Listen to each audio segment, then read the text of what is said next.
તમે ક્યારેય સપનામાં પણ નહીં વિચાર્યું હોય કે ઇન્ડિયા હવે ગોબરમાંથી પણ કમાણી કરે છે અને આ ગોબર હવે સોનાથી પણ વધારે કિંમતી બની ગયું છે। એટલે જ અરબના શેખો એ ઇન્ડિયામાંથી ગોબરની ખરીદી કરી રહ્યા છે અને સાથે કુવૈતના સાયન્ટિસ્ટોનું પણ એવું માનવું છે કે ખજૂરની ખેતી માટે ગોબરનો પાવડર એ ખૂબ જ સારું એવું ફર્ટિલાઇઝર છે। આ ગોબરથી ખજૂરની સાઇઝ પણ મોટી થાય છે અને ખૂબ સારું એવું પ્રોડક્શન પણ મળે છે। તેથી જ કુવૈતની સાથે સાથે મિડલ ઇસ્ટના બાકી બધા દેશો પણ ગોબર એ ઇન્ડિયાથી જ મંગાવી રહ્યા છે, કારણ કે ઇન્ડિયા પાસે દુનિયાનું સૌથી મોટું કેટલ પ્રોડક્શન છે કે જેથી ઇન્ડિયાના લોકો ગોબર એક્સપોર્ટ કરીને સારી એવી ડોલરમાં કમાણી કરી શકે છે।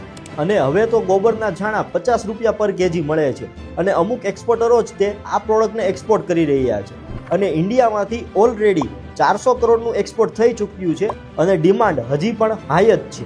અને આવી જ કંઈક અલગ પ્રોડક્ટની ઇન્ફોર્મેશન મેળવવા માટે અમારા પેજને ફોલો જરૂરથી કરી લેજો।